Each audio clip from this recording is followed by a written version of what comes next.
भजनिए से जिंदगी संवर जाई हो। शिव के महिमा से दुख सब टर जाई हो। शिव के महिमा से दुख सब टर जाई हो। शिव भजनिए से जिंदगी संवर जाई हो। शिव भजनिए से जिंदगी संवर जाई हो।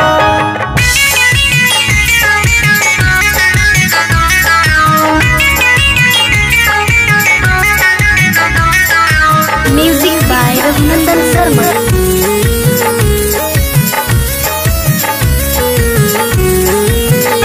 मन के बोझ के मन में उतारा न तू।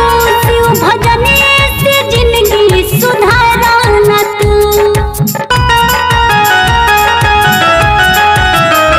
मन के बोझा के मन से उतारा न तू।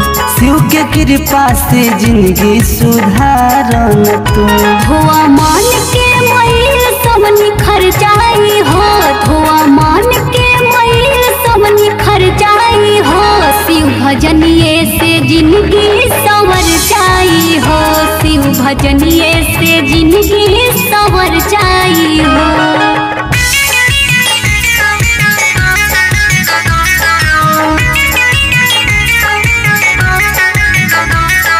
Music by Raghunandan Sharma.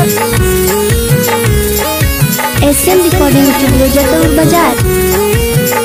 भक्त महाकाल के कोरा मिर्ग से सुमन। कृपा संध्या पे हो जाई रघुनंदन।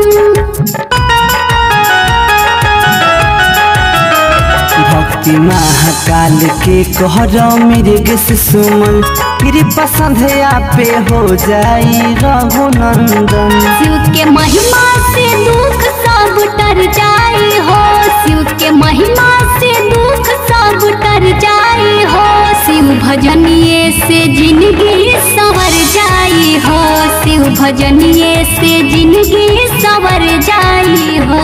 शिव के महिमा से दुख सब टर जाई हो।